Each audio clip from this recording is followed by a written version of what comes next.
Coast and Driver and Vehicle Licensing Authority in Penifwaka one boom iron say a school for war university hono or Baba one more driver's license no ebian sample and one more school no when you saw Adom Kase etwaso.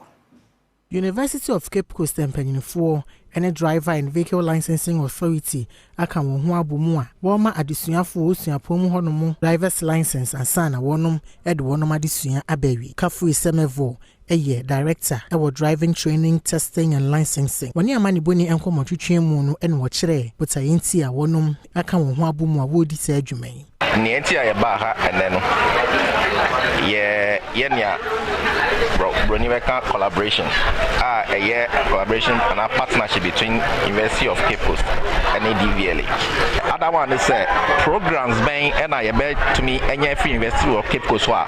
young as staff bet to me have a senior deal driver for crowd be benefit every month. Last one on this say students now be brainer I am grofo am free am ko page one and as I say social ejuma pair onim drive na eboa. Professor Eugene Kofo